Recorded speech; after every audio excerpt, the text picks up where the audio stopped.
Greetings, everyone, and welcome to the Honors College Fall Citation Ceremony. This afternoon, we are delighted to see so many families as we recognize Honors College students who have completed the requirements for the Honors Citation, as well as the recipients of a variety of scholarships and awards. First, a little housekeeping. Out of good caution, we have chosen not to gather in person as we would like, but we will still welcome you to participate in the webinar format by utilizing the chat feature for your applause and congratulations. Here is a visual to help you navigate to the chat feature. And you can see the steps before you. Before we begin, before we begin our formal proceedings, we thought that we would begin with a poll. And this is a poll that concerns both the mood that we are all in and the weather as well. This poll should be appearing in the middle of your screen right now. And the question we would like to ask you, and all you have to do is fill in the bubble, is if the weather were your mood, you are, and you can see a range of climate conditions from partly cloudy, partly sunny, to rain, a lot of sun, and thunder and tornado. So would you please, these some 300 people who are here, pick an option now. And we should see the results coming up soon.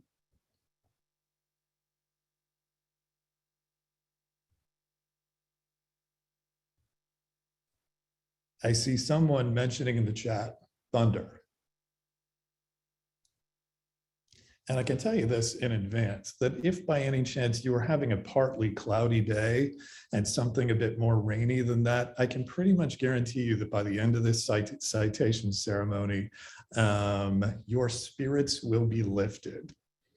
At least that's how I felt in reading through the answers today. And here comes the result. It looks like there's a good deal of sun out there, but a great variety of opinion. And that is terrific. And let's see what happens over the course of the ceremony today. To begin our ceremony, we are very fortunate to be joined this afternoon by Dean William Cohen. He is Professor of English and Associate Provost and Dean for Undergraduate Studies. And I would like to now invite him to give our official welcome.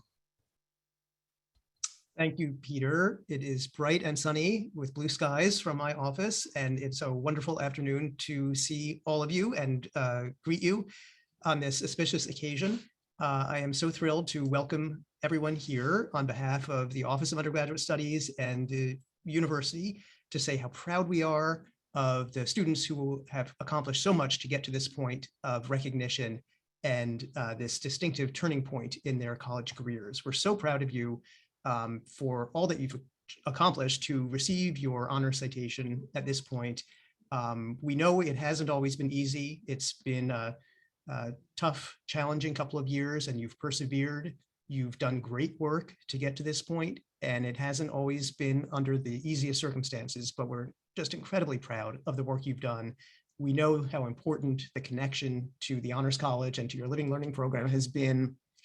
You know, the Living Learning programs at the University of Maryland are one of our most distinctive features, and we know it's a great attraction to students, and it's one of the ways in which we're able to recruit extraordinary students like those who are in the Honors College to our campus.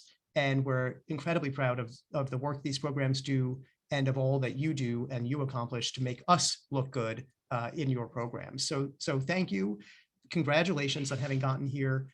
To all of the students, to their families and friends, to their relations and pets and support systems who may be looking on as well. Just know how proud we are and how excited we are for the program before us.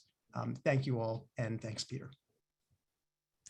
Thanks very much, Bill. I should say that Dean Cohen has been a great champion both of honors education at the University of Maryland and the philosophy and suite of living learning programs that exist. So it's a real honor to have you here with us today. Thank you.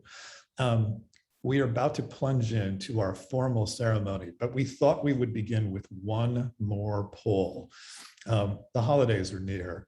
And when it comes to holidays, one of the things that makes them go is food, particularly the holiday that is coming up. And so in our next poll, the question we have for you is, what is your favorite Thanksgiving side dish? And you can see a bunch of the usual cast of characters in a row. If you are inclined to put something else, we would love to hear in the chat box. Thank you to Joshua Choi. That's exactly the sort of things that for Thanksgiving that you prefer. Kimchi sounds amazing. Croissant rolls. Homemade cheesecake. You all are drawing attention to so many things. Next year, we need to come up with a longer list.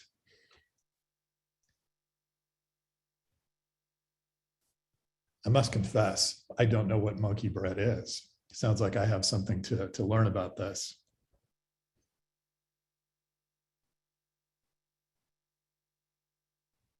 So many good options coming in on the chat.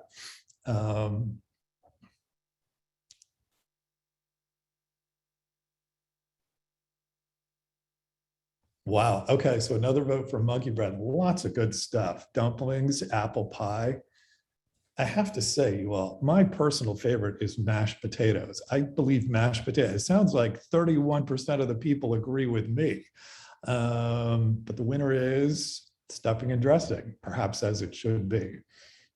Maybe we should arrange for the next fall citation ceremony when we're in person just to bring Thanksgiving side dishes. Okay, thank you very much, you all, for participating in the poll. Honor students, completing your honors citation, just like Dean Cohen was suggesting, is a wonderful achievement, but it is also just the beginning of the rest of your career here at the University of Maryland. You should be so proud of what you have accomplished in earning your citation today. These last 2 years, just as Dean Cohen said, have been incredibly challenging and far beyond the stimulating intellectual challenges of honors college courses alone. And I want you to know that I have seen you show more kindness, more resilience, more genuinely deep thinking about what education truly means and who it can help than any group of students that I have seen in my 21 years at the University of Maryland. You have climbed a kind of mountain during these past 2 years, and now you can look out from the summit, having completed your honors citation and exposed yourself to a huge horizon of diverse ideas and perspective now visible before you. I hope you take some time here at the top of the mountain to celebrate with your family and friends. And it is so moving that 350 people are here to reflect on your accomplishment, to take some time to appreciate it, and to take a deep breath and get some well-deserved rest. But remember that this is just the beginning of the true possibilities that lie on the other side of the mountain and what you choose to do next. When you're ready, maybe when you get through the final weeks of this semester and come back in the spring, I urge you to seize the moment and dive right into whatever your passions truly are. Time moves so quickly, and what you do with your remaining years in college is so important and will set up a lifetime. If I have one piece of advice, it is to waste no time or opportunities. Explore and embrace everything. Take risks, cherish friendships, and never be shy about reaching out directly to faculty and staff across the university, because we are here in the first place because we want to get to know and work with you. And remember that we in the Honors College are always here to continue to support and advise you in accessing all the opportunities that the university and its area partners have to offer. I want to emphasize that departmental honors programs are a great way of continuing your honors journey, taking the foundations that you have established in the Honors College and channeling them into more specific and even more extraordinary accomplishments in whatever fields attract your interests, imagination, and passions. As we describe the remarkable accomplishments and university careers of numerous award winners and honors this year in the next part of our program, I would ask each one of you to see a little bit of yourselves in them, what they have done in the context of their entire university careers at the University of Maryland is a template of possibilities for what you can do too, in your own way. Friends and families, a number of the awards that we present today are made possible by the generosity of folks like you. Please consider supporting our wonderful students by visiting www.honors.umd.edu and clicking on support. And everyone, students, staff, faculty, families, and friends, know that you can support the Honors College too by following us on social media. If you are not already following us on Twitter at UMD On Call, then pull out your phone and use the hashtag Honors Citation to tweet your best photos from today's event and tell us what being an honors term means to you. The first of 4 categories of awards that we will be making today is the Honors College Research Grant. In addition to their work in Honors College Living Learning programs, many Honors College students go on to complete thesis research in one of the 40 departmental honors programs across campus. The Honors College Research Grants supports the research endeavors of these advanced students who work closely with a faculty mentor in their academic departments in pursuit of their own research questions. This afternoon, I'm delighted to introduce this year's recipients of the Honors College Research Grant, Irfan Jabari and Sean Najjar. Irfan is a senior bioengineering major in the Fischel Department of Bioengineering Honors Program and a member of the Selective Undergraduate Research Group, the UMD Scholar Society. His honors thesis is entitled Investigating the Role of Osteoclastogenesis in Bone Tissue Engineering via Culture Condition and Scaffold Property Modulation. Irfan's fascinating and original research involves exploring the intersection of novel biomaterials and cell biology to improve bone tissue regeneration in orthopedic medicine. His current contributions in the tissue engineering lab have helped lead to the publication of a book chapter and review article in tissue engineering. Irfan plans to continue exploring his research interests at the National Institute of Health's post-baccalaureate program before applying to MD, PhD, dual degree programs to pursue a career as a clinician scientist. Sean Najjar is a senior public health science major and a member of the University Honors Living Learning Program. He is completing his thesis research in the Government and Politics Departmental Honors Program. His thesis is powerfully entitled, "The Gray Area of Jurisprudence Painted Red from the Blood on Its Hands." It examines how modern nuances of public health law shape health outcomes and how public policies can generate implicit discrimination against Black residents in low-income areas. In addition to examining trends in implicit medical racism in scholarly literature, Sean's research design involves original interviews he conducted across multiple cities to gain insight that would not otherwise be available. He hopes to continue research projects like this that he is passionate about, and to further his philanthropy for underrepresented communities as he has directly partnered with agencies overseas during the past few years to provide therapeutic blueprints, medical supplies, and health-related information from his research for the common global good. So congratulations to both of those two for awards extraordinarily richly deserved.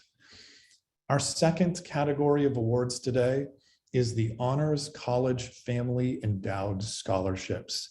Due to the generosity of friends of the Honors College, we are pleased to award a number of family-sponsored scholarships for honors study today.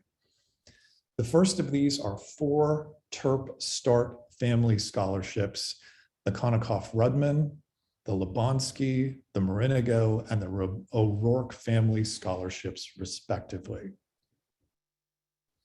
The Konikoff-Rudman Family Scholarship has 2 outstanding recipients this year: Stephanie Dean on your left and Drew Fuentes on your right.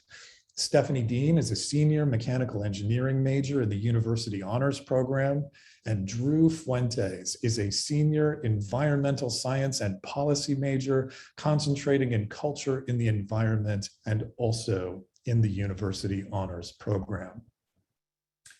This year's Lebonsky Family Scholarship is awarded to Naseh Hassan. Naseh is a freshman English language and literature major, and she is in the Honors Humanities Program. The Marinigo Family Scholarship is this year awarded to Logan Saar, who is a senior material science and engineering major in the University Honors Program. And the O'Rourke Family Scholarship also has 2 recipients this year: Yuevin Lei and Vishal Shah. Yuevin Lei is a freshman bioengineering major in the Integrated Life Sciences Program, and Vishal Shah is a freshman electrical engineering major in University Honors.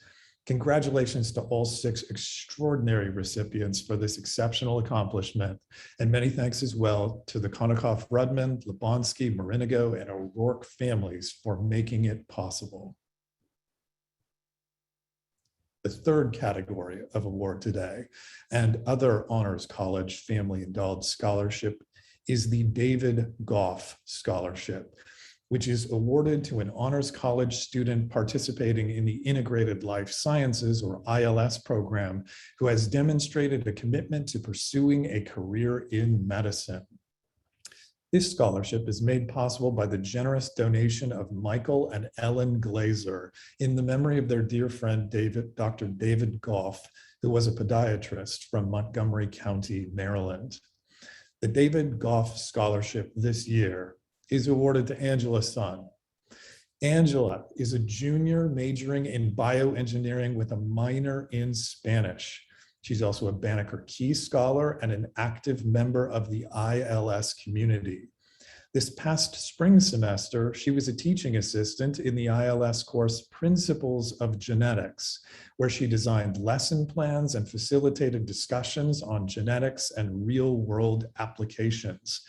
Angela has held many volunteer hospital volunteer posts, and several research internships, including her current experience as an undergraduate researcher in the Fischl Department of Bioengineering's Klein Lab.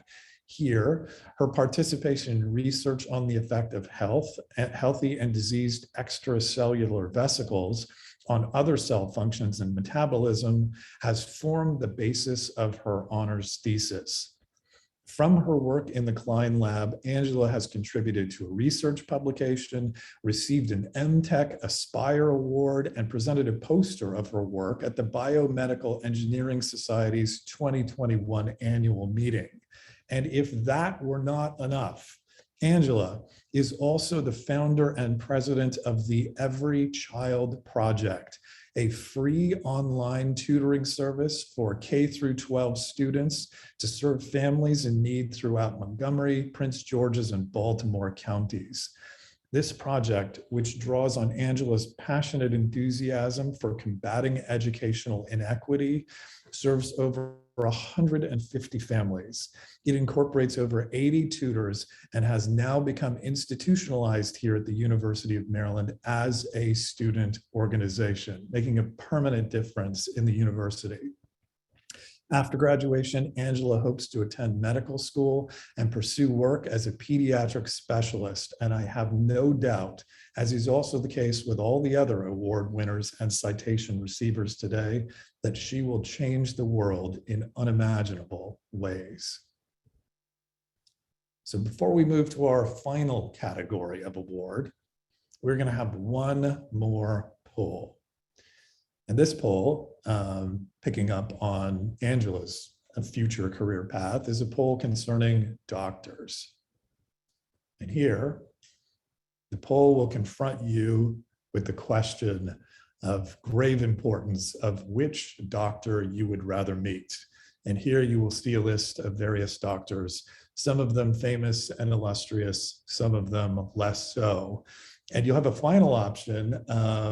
Well, if you actually wanted to write Angela Sun, who we know is going to be a doctor, into the chat box, or anyone else that you have faith in as a doctor of something and would want to meet, please feel free to enter those into the chat if you would like.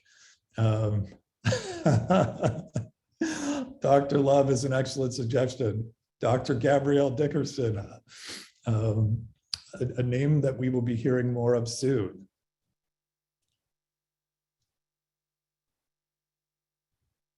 Some really good entries in the chat.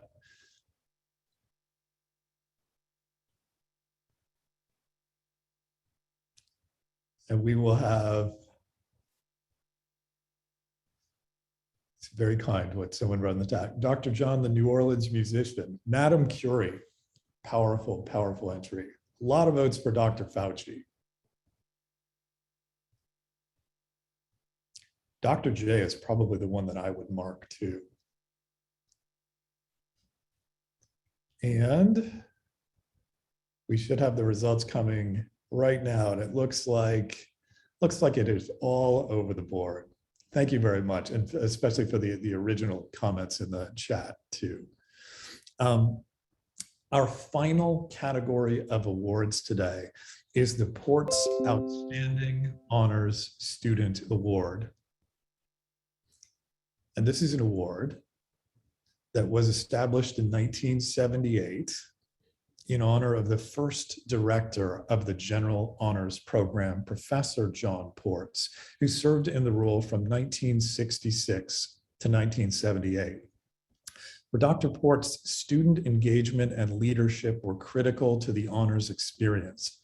The Ports Award is given annually to Honors College Living and Learning Program students who combine exceptional academic achievement, with outstanding service or accomplishments outside the classroom and to the honors community.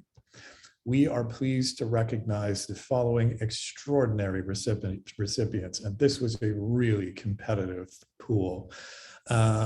These are the recipients of this year's Port's Outstanding Honors Student Award: Justin Hudis, Catherine Aria Close, Jamie Savoy, Daisy Yu, Gabrielle Dickerson, Dr. Gabrielle Dickerson, and Emma Rowlands. Our first Ports winner is Justin Hudis from the Advanced Cybersecurity for Students, or ACES program. Justin is a junior computer science and mathematics double major, currently working toward earning the ACES minor and with a 4.0 GPA. In addition to a spectacular academic record, his contributions to the ACES community have been exceptional, spanning orientation sessions for new students, mentoring current students, and hosting and leading events within ACES, including a very impressive third-place team finish in the ACES Parsons Capture the Flag competition, all of which epitomize Justin's selfless dedication to the ACES community. As one of ACES' outstanding students, Justin also has experience with over 15 programming languages and several applications, and has held several summer internships with Annovation, a company that provides enterprise-wide IT engineering services, including intelligence collection and processing, analytical systems and big data solutions, and full spectrum cybersecurity to the federal government. In the words of the ACES staff, quote, "Words cannot express what Justin has contributed and continues to contribute to ACES." Catherine Aria Close. I need a drink of water before this. Catherine Aria Close is a senior environmental science and policy and graphic design dual degree major in the Design, Cultures, and Creativity, or DCC program. Catherine, or Kat, is a truly ambitious and talented student who excels at bridging the areas of design, art, environmental sustainability, and policy. She epitomizes the spirit of DCC in her ability to bridge ideas, work as an interdisciplinary practitioner, and make a meaningful difference in the world during her time at the University of Maryland. A talented designer working in the field of user experience, or UX design, Kat has taught workshops and lectures in DCC and her own standalone course on campus. She has also won an Adobe Design Circle Scholarship, a select global scholarship for students who use their talents for design for social change. She's won the University of Maryland's Clarvett Design Scholarship and a $2,000 sustainability mini grant for the construction of a green wall on campus.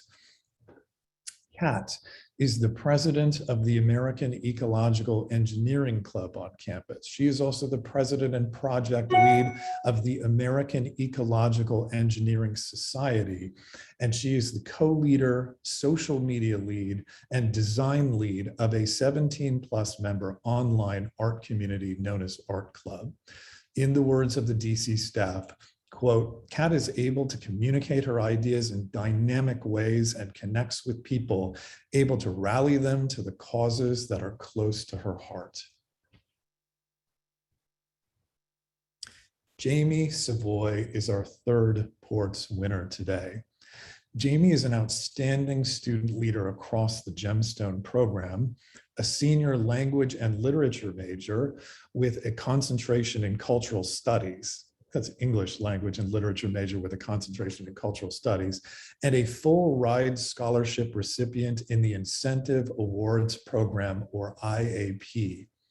Jamie is a leader in IAP, and her leadership roles in Gemstone are vast, including serving as Gemstone's Diversity, Equity, and Inclusion Director, teaching and facilitating in courses and workshops across the curriculum, welcoming new students, and serving as a leader of her ambitious and multidisciplinary gemstone research team, Team Flow. Last summer, Jamie also served as an English teaching assistant for UTERP, and she volunteers as an Honors College Prepare Mentor. This is part of a new peer mentoring program that supports underrepresented minority students within honors. She's another student who has made a permanent difference in what the University of Maryland and the Honors College can do. Jamie is an Office of Minority Student Engagement Academic Excellence Society inductee. She is an ambassador for the College of Arts and Humanities and a participant in the Jimenez Porter Writing House's creative writing program. In the words of the Gemstone staff, Jamie is an engaged and transformative leader within the Gemstone program, willing to ask critical questions and provide support for students of all identities to find a sense of belonging. Daisy Yu is a senior earning a BS in chemistry and a BA in communication with a concentration in public relations. The Honors Humanities staff writes, quote, Daisy is an incredibly accomplished young woman who has become an integral member of the Honors Humanities Living Learning Program community. Daisy was awarded an Honors Humanities Think Outside the Shell micro grant in 2021. She served as president of the Honors College Student Programming Council for the whole Honors College, providing social programming for everyone in the honors student body. Across campus, Daisy is a member of the Dean's Advisory Board for the College of Arts and Humanities and a student representative for the university's Terrapin Strong initiative. Among many, many awards, Daisy was inducted into the National Leadership Honors Society Omicron Delta Kappa. She was named a Philip Merrill Presidential Scholar for the 2021-2022 academic year. And she received a University Student Judiciary Scholarship and an Alumni Association Scholarship. Daisy also won the James F. Harris Arts and Humanities Visionary Scholarship for 2019 and 2020. Fluent in Mandarin, Daisy also serves as an undergraduate program assistant for the Office of China Affairs. Our next sports winner, who we've heard mention of before, is Gabrielle Dickerson from the Integrated Life Sciences Program. Gabrielle, or Gabby, is a senior majoring in general biology with minors in Spanish and public leadership. In addition to continual involvement in the ILS program, Gabby serves or has served as a community assistant for the Department of Resident Life, a community service chair advisory board member of the Charles R. Drew Pre-Health Society, and as a mentor for the Maryland Mentor Corps, which supports local fourth grade students in understanding math concepts and critical thinking and problem-solving skills. Her impressive research experience includes working as a neurobiology and genetics research assistant under the supervision of Dr. Quentin Gaudry, where she participated in genetics experiments concerning odor sensitivity and the common fruit fly. Gabby also, last year, went on an alternative break trip to the Dominican Republic to work with a partner university there in a nonprofit program serving displaced Haitian youth and homeless and at-risk children. She volunteers with the Language Partner Program, which has paired her with international students. And she is a first-generation college student who has continually turned to helping others selflessly and endlessly helpfully. In the words of the entire ILS staff, quote, Gabby is a kind and absolutely lovely person inside and out, unquote. Finally, Emma Rowlands, a University Honors student, is our final Ports Award winner. Emma is a senior community health major with a minor in human development. Emma's involvement in university honors at a crucial moment has been extensive. She has been instrumental in helping to transition university honors into a new program and new era. She has gone out of her way to get involved in whatever way she can, volunteering as a leader, showing up for events and initiatives, and giving honest and straightforward feedback. Some of her contributions include serving as an honors ambassador team captain, serving on the University Honors Student Board and Student Life Council, and serving as a UH peer mentor and a peer academic leader. Outside of UH, Emma is a mentor for a program called GUIDE, which stands for Girls United in Diverse Empowerment, and a member of the Delta Phi Epsilon sorority. As a result of her stellar achievements in and outside the sorority, Emma was inducted into the Order of Omega, a select leadership society for such organizations. And she's been highly involved in her academic major, community health too. She was a teaching assistant for the School of Public Health and inducted into the Eta Sigma Gamma National Health Education Honor Society. The UH staff writes, Emma's time and dedication to university honors and her continued academic excellence make her the perfect, finest fit for this award, unquote. So we now celebrate all of our awards recipients, everyone today. Congratulations to every one of you. One last poll, and then we have a key event or a key moment in the program, and then we can go to the naming of names. This poll is a poll about travel. And the question is, what is your favorite European vacation destination? And one of the things prompting this is that, and you can see the options in front of you, one of the people, Ms. Lauren Healy, coordinator in the Honors College, who is one of the geniuses behind everything that you're seeing today. She is currently in Ireland right now. There are other reasons why Germany will become important shortly. And if you have other destinations in mind as well, that maybe you don't want to go to Europe for your vacation, again, just feel free to put it in the chat. Be very interesting to see what you all think. I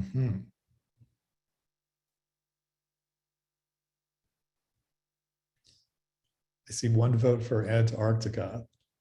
That sounds great.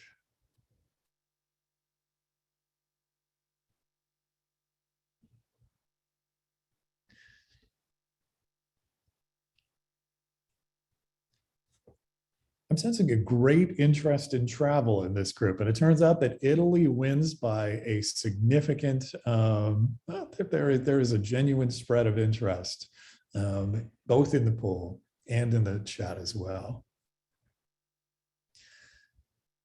So we now turn to our keynote speaker and a centerpiece of our citation ceremony today. It now gives me great pleasure to introduce our keynote speaker, Dr. Gero Bauer. Dr. Bauer teaches English literature and cultural studies at the University of Tübingen in Germany and is the managing director of the University of Tübingen's Center for Gender and Diversity Research. Since the publication of his first book, Houses, Secrets, and the Closet, Locating Masculinities from the Gothic Novel to Henry James, which was published in 2016, Dr. Bauer has been working on a new book project with the title Hope and Kinship in Contemporary Fiction. He has been giving talks on and circulating pieces of this fascinating manuscript all over campus. And both the students in his classes, one of which is in the Honors Humanities program and the other is in English, and people across campus have been buzzing with the excitement of his ideas.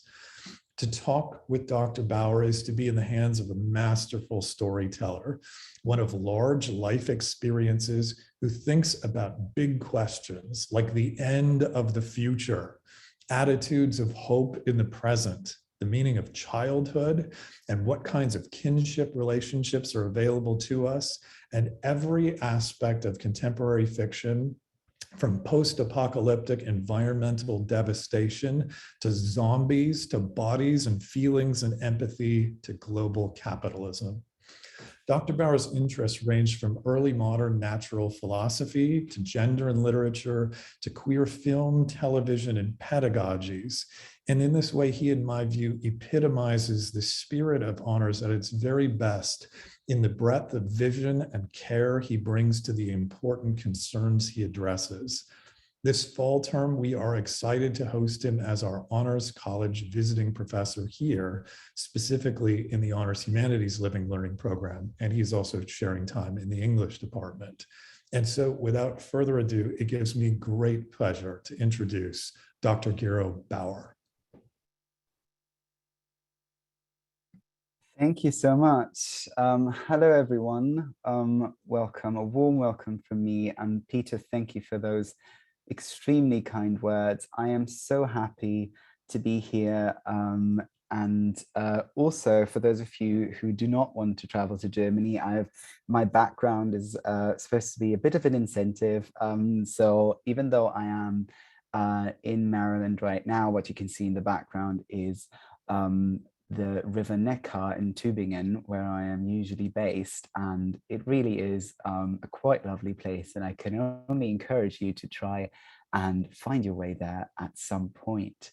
It has been an amazing experience to be here at the University of Maryland and to get a chance to engage with the community, with the students, and to get to teach a class in the Honors College especially. So when I was asked to give the keynote lecture at this fall's Honors College citation ceremony, I felt extremely honored, but also overwhelmed. What could I possibly say to these bright young people who are celebrating an important step in their academic careers? By instinct, I felt drawn into two directions. Empathizing with those magical but daunting moments in life that come along with the privilege of higher education and that signal new beginnings and new possibilities, I thought I could speak about my personal passion for exploring knowledge and for the defense of a mindset that refuses to subjugate education and the patient search for new insight to the increasingly obvious pressures of sales and profits. I also felt, however, that I might risk coming across as disingenuous and arrogant in the face of the realities and compromises that we all navigate within and without the academy. My second thought was that I might resort to a strictly academic paper, sharing some of the insights from my current research as a scholar of contemporary fiction and queer theory. Again, however, I felt hesitant. This time because it seemed like a bit of a missed opportunity not to make use of this particular scenario to give, for once, something other than an academic paper, which might only, again, risk a tragic disconnect between intended message and actual reception. When today's ceremony drew nearer and I still hadn't made up my mind, I decided not to make a decision between my two options at all, but to muddle through the middle ground of a hybrid between the sharing of some academic insight and the inclusion of some personal anecdotes, risking, yes, utter failure, but also being open for the possibility of maybe being a little entertaining, a little profound, a little honest, and a little professional. In the spirit of this hybrid rhetorical project, then, let me begin again and introduce the two trajectories along which I will be trying to trace some of the provisional thoughts for today's occasion. As a scholar, I've spent the last few years working on a project that considers the potential meanings and manifestations of hope and kinship in contemporary Western culture. The project emerged both out of my very personal reading practice, more specifically the sometimes gleefully random choices of my book club, and as a way to respond as a scholar of fiction to some of the urgent debates and conflicts that have characterized the first 2 decades of the 21st century, to social movements that speak out ever more loudly about the unfolding climate catastrophe, about social injustice, about racism, sexism, and other forms of violence, and that demand political change now while also calling for a new utopian imagination. How could I, a book-loving, white, German, 30-something, male, middle-class, queer scholar who was first drawn to queer theory both for very personal reasons and by a growing need for a critical apparatus that would make connections between the fanciful world of fiction and the realities out there, how could I integrate both my reading habits and these pressing questions into a work that would cater to the demands of the academic book? All this too in a state of mind in which I was far from sure whether I should go on in academia or turn towards either the arts or more hands-on public service. Once again, I decided to follow my instinct instead of strategic concerns. I placed myself in front of my bookshelves, pondering which of all these titles had made the most profound impression on me recently, finally choosing a set of stories that resonated most strongly with me at the time, trusting that somehow a theoretical framework would follow from that. I soon discovered that what fascinated me about the text at hand, novels such as Cormac McCarthy's The Road and Hanya Yanagihara's A Little Life, was their unique combination of a very bleak and somewhat pessimist sensibility with what I believed could be considered a new kind of hope. A hope that emerges from the knowledge that the future might not be brighter, but that turning towards each other, towards the work of creating connection and making belonging possible, might yield unexpected pleasures and new kinds of political energies. Let me briefly digress into some reference-heavy theoretical considerations. When we think about hope, or when hope is evoked in political speeches or everyday communication, it always bears strong temporal connotations. More specifically, an everyday understanding of hope often invokes a future not yet here, or at the very least, it is a strong affect that attaches subjects to the possibility that things could be different from what they are. Educated hope refers to the lessons that can be learned from the past for envisioning a better future. What I'm most interested in, however, is the temporal dimension that is often disregarded in the rhetorical employment of hope, the present. In engaging with the fictional texts that had so caught my attention, I found stories of darkened horizons, uncertain futures, and a certain sense of stagnation. At the same time, these stories also render a strong sense of possibility through a stubborn fixation on a present of multiple connections, of solidarity, spontaneity, and mutuality. And I found theoretical resonances of this focus on the potentiality of the present moment in older and more recent writing on hope. Walter Benjamin already foregrounds the revolutionary energies of what he calls the Jetztzeit, a messianic now in which time itself comes to a standstill to unfold new political energies. Ernst Bloch, in his opus magnum, The Principle of Hope, too emphasizes the not yet, the possibilities inherent in the now. Most productive, however, for my intellectual journey into the temporality of hope was, perhaps surprisingly or perhaps not, queer theory and feminist science writing. Although primarily and originally concerned with the history, cultural significance, and social efficacy of gender and sexuality, queer theory has also become an extremely productive site for thinking about the meanings of hope. Leo Bersani and Lee Edelman, for example, taking their cue from the violent neglect of queer people by the state during the early AIDS crisis, ask who in this culture that equates heterosexuality and reproduction with meaning as such is afforded a future and who is not. Other theorists like Jack Halberstam speculate about a specifically queer temporality outside of dominant narratives of family and generation. In short, queer theory has found it necessary to theorize a new kind of hope that works for those who are often excluded from the narratives of the future. A hope that, as Michael Snedeker puts it, is, and I quote, imminently rather than futurally oriented, unquote. Strikingly, coming from a completely different angle, One, however, that shares queer theory's concern with a focus on those for whom there might be no future. Feminist science writer Donna Haraway responds to the destructive consequences of the climate catastrophe, of colonization, and of capitalist exploitation by positing that, I quote, "In disturbing times, mixed up times, troubling and turbid times, the task is to make kin in lines of inventive connection as a practice of learning to live and die well together in a thick present," unquote. Taking my cue from these thinkers and from the books, films, and series that had originally inspired me, I started following the notion that hope might have at least as much to do with looking sideways, with creating connection and solidarity, than with clinging to exclusionary narratives of a better tomorrow. Haraway also draws our attention to the idea that what the contemporary political, social, and cultural imagination needs are new ways of coming together, of making kin across arbitrary boundaries, not only of race, class, gender, and nationality, but of species as such.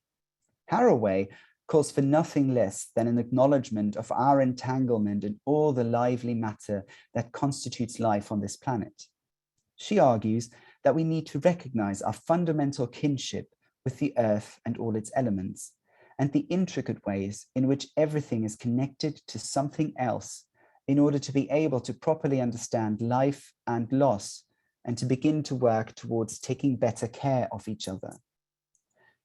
In line with this argumentative thrust, she subscribes to a post-humanist motto, I quote, "Make kin, not babies," unquote, which polemically alludes to the political fixation on futurist thinking at the cost of taking proper account of the pains and possibilities of what she calls the thick present. While Haraway's post-humanist perspective is certainly quite radical, her emphatic call for a commitment to more inclusive understandings of kinship resonates with other knowledge projects that foreground the need for conceptualizations of belonging that go beyond narrow notions of family, clan, and nation. Anthropology, the discipline probably most readily associated with the study of kinship, has known for a very long time that different cultures and different historical periods have established different systems and hierarchies around the idea of who and what is considered to belong to each other, in the sense of being deserving of protection, care, and concern. As Marshall Salins puts it, I quote, "Kinfolk are persons who participate intrinsically in each other's existence. They are members of one another," unquote. Queer theory, too, with its focus on non-reproductive temporalities and its skepticism of state-sanctioned systems of marriage and mutual responsibility, also has a long history of thinking about the meanings of family, belonging, and mutual care and responsibility for those who do not easily fit into systems of marriage and generation. Accordingly, Judith Butler understands kinship as, quote, "relationships of various kinds which negotiate the reproduction of life and the demands of death, and kinship practices as those that emerge to address fundamental forms of human dependency," unquote. Finally, recent Indigenous criticism has enabled critiques of the complicities of patriarchal structures of family and nation in the projects of colonial exploitation and environmental destruction, foregrounding long and vital histories of lived kinship that extend beyond the logic of human ownership of the earth. Daniel Heath Justice thus proposes to think of kinship as a practice. Quote, "It's not something that is in itself so much as something that we do actively, thoughtfully, respectfully," unquote. My own provisional fictional canon, too, I discovered, made itself easily available for a tracing of the tension between narrow understandings of kinship and wider, more improvised, less established, queerer, and more diverse manifestations of structures of belonging and care that emerge under precarious circumstances and as places from which hope becomes possible. Her post-humanist project requires, Haraway's post-humanist project requires that we resist, I quote, succumbing to abstract futurism and its affects of sublime despair and its politics of sublime indifference. Instead, we require each other in unexpected collaborations and combinations in hot compost piles. We become with each other or not at all, unquote. Now, what do all these academic anecdotes have to do with what I was hoping to talk about today to you? The manuscript for my book is done. It will hopefully soon find its way to a publisher. Personally, I'm far from certain that in my professional life and my everyday practices, I always live up to the urgent calls for a more attentive, caring, and all-embracing politics of connection that Haraway and others outline so brilliantly. I do, however, believe that as teachers in higher education, but also as students at a university, there are certain practices and ideals that we can try to live by, and which do speak on a very fundamental level to the idea that a too stubborn fixation on a future of ever the same prevents us from getting distracted in creative and important ways, and that we should do all we can to resist a systemic logic that privileges competition and a very narrow understanding of success over the surprising encounters and experiences that an open mind can afford. As honors college students, you've already proven that you all have a diverse set of talents and that you are prepared to look beyond established paths of disciplinarity to engage in interdisciplinary conversations and indulge in situations in which a lack of expertise and specialized knowledge is exactly the point. Without discounting the vital importance of highly specialized training and knowledge, and without denying the very real pressures of the job market, I would encourage you to preserve your curiosity and to hold on to the insight that the value of education also lies in its unpredictable outcomes, in its discoveries that contradict established knowledge, and in the potential for misunderstandings, frustrations, speculations, creativity, and originality. Jack Halberstam in this context celebrates what he calls the queer art of failure, an acknowledgement of the value of roots to knowledge, but also of individual biographies that do not conform to predictable models of success. Again, there is, of course, a certain danger here of trivializing the pressures under which young people like you embark into their professional lives. I do, however, firmly believe that there is a lot of truth in Mary Schmick's words from a 1997 essay popularized by the Baz Luhrmann song, "Everybody's Free to Wear Sunscreen." I quote, "Don't feel guilty if you don't know what you want to do with your life. The most interesting people I know didn't know at 22 what they wanted to do with their lives.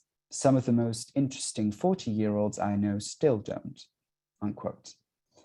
The honors college programs encourage students to engage in interdisciplinary thinking and to make encounters with people from various fields part of their everyday learning practice. In a sense, I understand interdisciplinarity as a distraction from established methodologies, research and learning conventions, and paths to insight. You chose to take this route, and I can only encourage you to make the most of this privilege, not in the sense of conforming to certain kinds of expectations, but in the sense of making use of all the ways you've learned to digress, to be surprised, to make new encounters, and to pursue connections across groups and disciplines.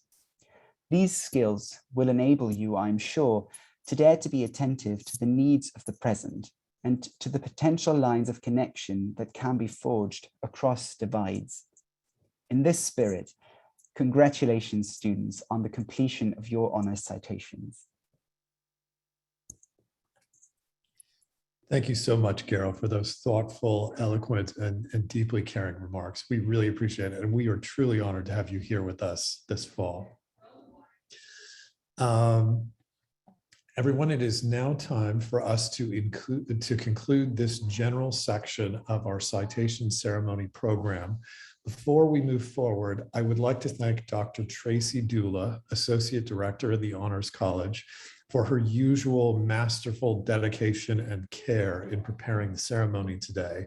And as I mentioned before, I'd like to thank as well our Honors College coordinator, Ms. Lauren Healy, for her tireless support in pulling together all the amazing slides, photos, and student information, and joining us from Dublin, where it is about 10 o'clock or 10:30 at this point. We are truly grateful, and thank you for giving them shouts out in the chat, because no one deserves it more than they do.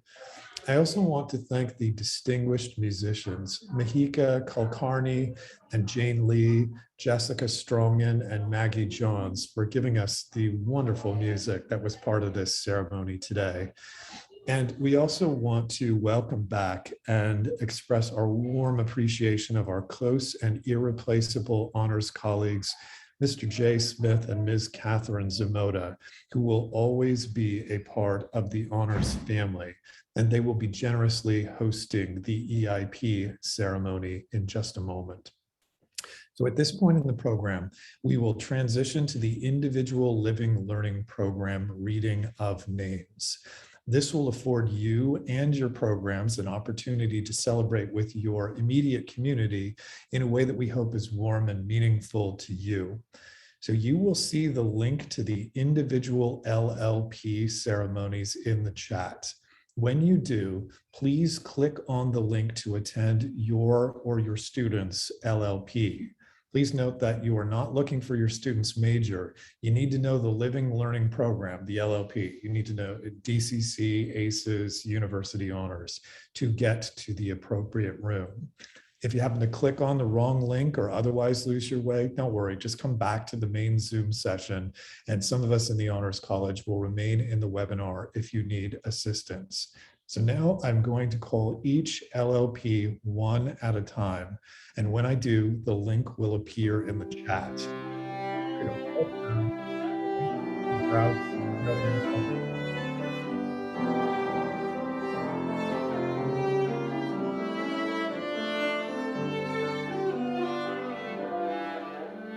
Our next program is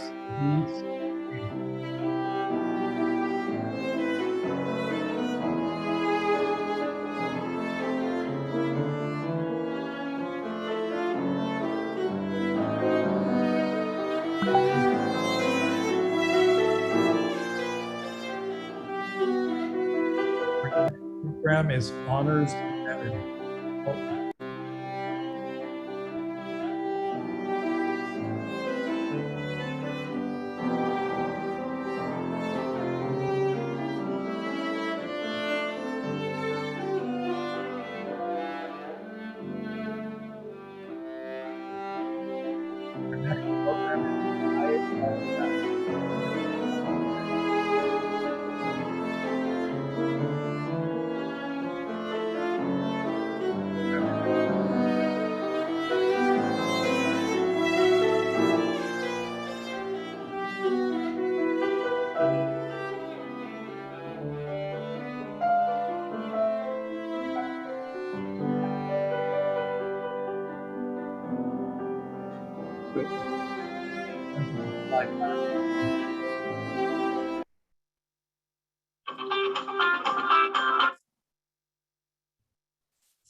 Thank you very much, everyone.